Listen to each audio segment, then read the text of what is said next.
Of part 1. ഒരു ദിവസം ശരണ്യ അവളുടെ അമ്മയുടെ പഴയകാല തറവാട്ട് വീട്ടിൽ തികച്ചും അതിസുന്ദരമായ പ്രകൃതിയും ശാന്തവും പഴയകാല പ്രൗഢിയും ഒത്തുചേർന്ന സ്ഥലത്ത് താമസിക്കാൻ ചെന്നു. പല നിഗൂഢതകൾ നിറഞ്ഞ കഥകളും ആ തറവാട്ടിനെക്കുറിച്ച് അവൾ പറഞ്ഞു കേട്ടിരുന്നു. അവൾ അതിൻ്റെ സത്യാവസ്ഥയെക്കുറിച്ച് അറിയാൻ ആദ്യത്തെ വരവിലൊന്ന് സാഹസപ്പെട്ടു. പക്ഷേ അവൾക്ക് തികച്ചും പേടിപ്പെടുത്തുന്ന ദുരനുഭവമാണ് ഉണ്ടായത്. എന്തു വന്നാലും അവൾ വിട്ടുകൊടുക്കാൻ തയ്യാറായിരുന്നില്ല. അടുത്ത വരവിൽ ആരെയെങ്കിലും കൂട്ടിവരാൻ തീരുമാനിച്ചാണ് അവൾ തറവാട്ടിൽ നിന്ന് അന്ന് പുറപ്പെട്ടത്.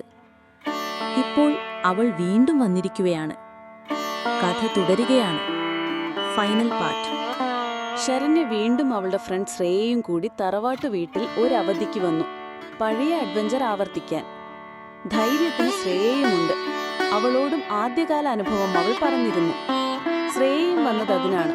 അവളും അല്പം സാഹസികത ഇഷ്ടപ്പെടുന്നവൾ. പ്രായത്തിന്റെ എടുത്തുചാട്ടം രണ്ടുപേരിലും ഉണ്ടായിരുന്നു എന്ന് വേണം പറയാൻ. ശ്രേയയ്ക്ക് ആ തറവാടും പരിസരവും തികച്ചും പുതുമയും പിന്നെ അഡ്വഞ്ചറസ് ആയി തോന്നി. വലിയൊരു തറവാട്, പറഞ്ഞു കേട്ടതിലും വലുത്. അവൾ അത്ഭുതപ്പെട്ടു. എങ്ങനെയാ ഇത്ര വലിയ വീടൊക്കെ മെയിൻറ്റെയിൻ ചെയ്യുന്നത്? പണ്ടൊക്കെ കൂട്ടുകുടുംബമായിരുന്നു എന്ന് അറിഞ്ഞു കേട്ടിട്ടുണ്ട്, അല്ലാതെ ഇന്നത്തെ നിലയിലാവില്ല. പക്ഷെ ശരണ്യയ്ക്കൊരു തിരിച്ചുവരവിന്റെ സുഖം, കൂടെ രഹസ്യങ്ങൾ അറിയാനുള്ള അതിയായ ഉത്സുകതയും.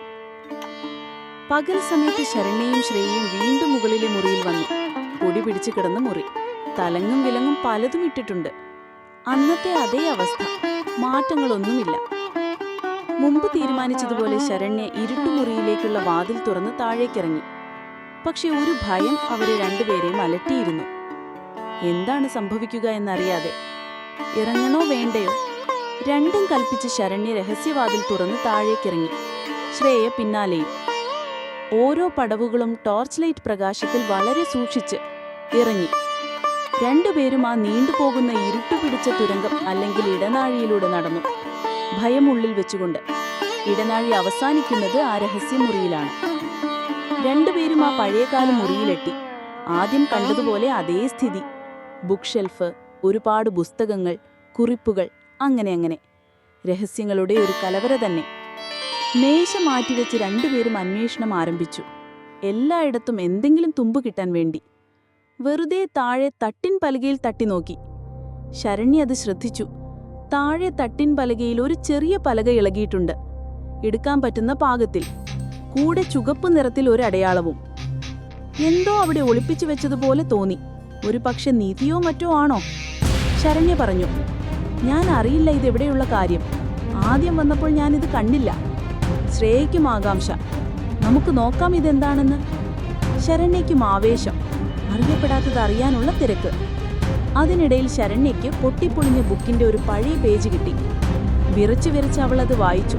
ചിലതൊക്കെ സംസ്കൃതം കലർന്ന മലയാളം. അതിൽ മുഴുവനും പണ്ടത്തെ മാന്ത്രിക പ്രവർത്തികളെക്കുറിച്ചുള്ള വിവരണങ്ങളായിരുന്നു. അവൾക്കത് എന്താണെന്നറിയില്ല. പക്ഷെ അത്തരം മന്ത്രവാദം ചെയ്താൽ തലമുറകളെ വരെ ബാധിക്കുമായിരുന്നു. ശ്രേയയ്ക്കും പേടി വന്നു. അതെ, ഇത് ബ്ലാക്ക് മാജിക് ആണ്, ശ്രദ്ധിക്കണം. രണ്ടുപേരും അവിടെ വൃത്തിയാക്കി. താഴെ മരപ്പലകയിൽ തട്ടി നോക്കി. മരപ്പലക ഉയർത്തി.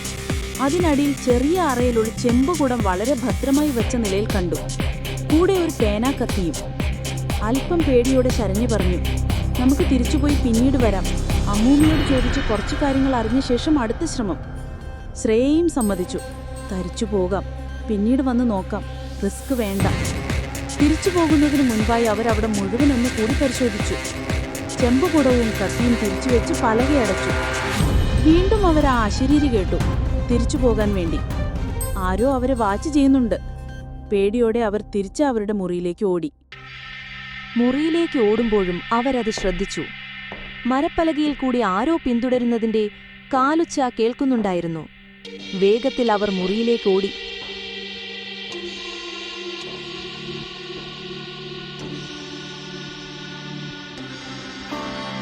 മുറിയിലെത്തിയ ശേഷം അവർ അടുത്ത പരിപാടിയെക്കുറിച്ച് ആലോചിച്ചു. അതെ, അമ്മുമ്മയെ കാണാം, കാര്യങ്ങൾ അറിയാം, ബാക്കി പിന്നീട്.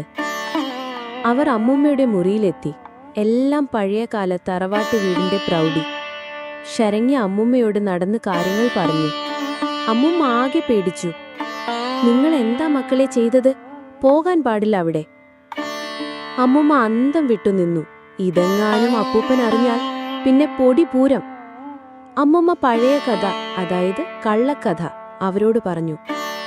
ശരണ്യയുടെ അമ്മാവൻ, ഒരു മന്ത്രവാദിനി പറഞ്ഞത് പ്രകാരം അയാളുടെ ഭാര്യയെ കൊല്ലുകയും പിന്നീട് അയാൾ അവിടെ തൂങ്ങി മരിക്കുകയും ചെയ്ത്. പിന്നീട് അവരുടെ ആത്മാക്കൾ അവിടെ അലഞ്ഞു തിരിഞ്ഞ് നടന്നപ്പോൾ അവരെ മന്ത്രവാദ പൂജ ചെയ്ത് ചെമ്പുകുടത്തിലാക്കി അതേ മുറിയിൽ അടക്കം ചെയ്തു. അതിനുശേഷം ആ മുറി പൂട്ടിയിട്ട് ആരും തുറക്കാറില്ല, അപ്പൂപ്പനൊഴികെ. അമ്മുമ്മ അവരോട് ഇനി ആ ഭാഗത്ത് പോകരുതെന്ന് പറഞ്ഞു.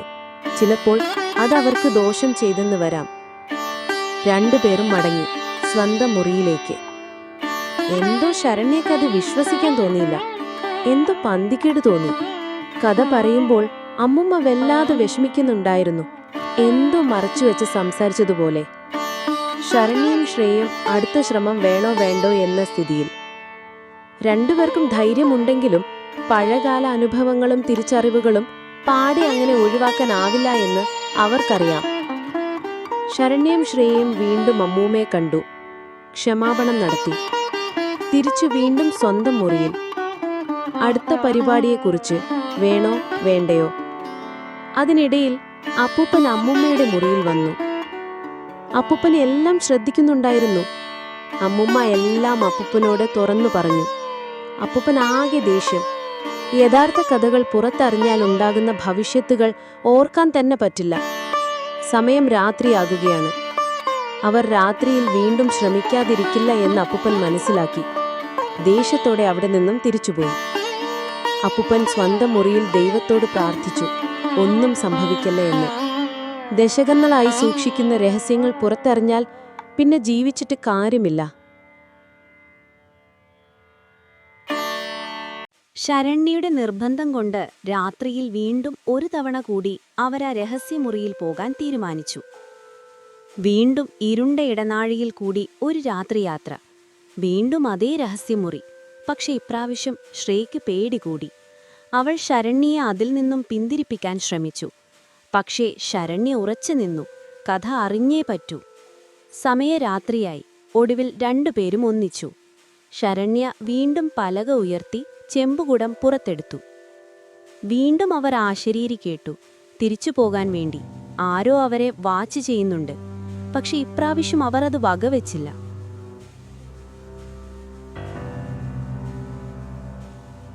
അവിടെയൊക്കെ പരിശോധിക്കുമ്പോഴും അവരത് ശ്രദ്ധിച്ചു.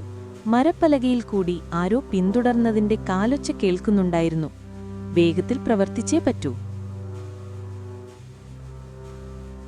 ശ്രേയ ശരണ്യയോട് സ്വകാര്യം പറഞ്ഞു. ചെമ്പുകുടവും കൊണ്ട് ഓടുക അവരുടെ മുറിയിലേക്ക്. പെട്ടെന്ന് മുറിയിലാകെ ഒരു അസ്വസ്ഥത ഫീൽ ചെയ്തു.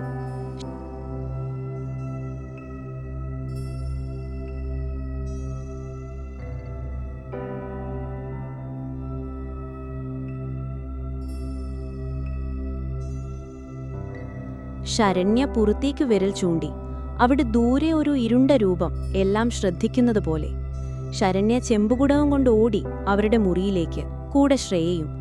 ആ സമയം ആ മുറിയിൽ എവിടെ നിന്നോ തണുത്തുറഞ്ഞ കാറ്റു വീശി. മുറി ആകെ അലങ്കോലം. ശരണ്യയും ശ്രേയയും തിരിച്ചു മുറിയിലേക്ക്. ഒപ്പം ചെമ്പുകുടവും ഉണ്ടായിരുന്നു.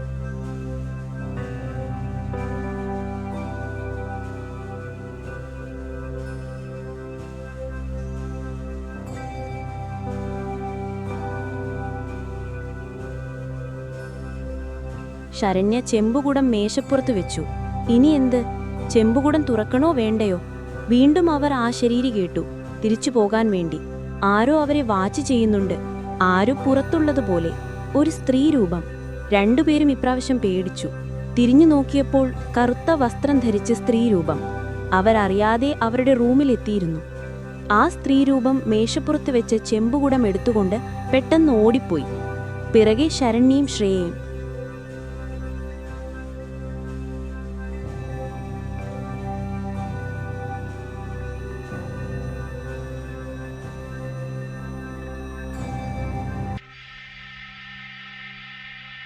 പക്ഷെ തികച്ചും അവിസ്വനിഞ്ഞു.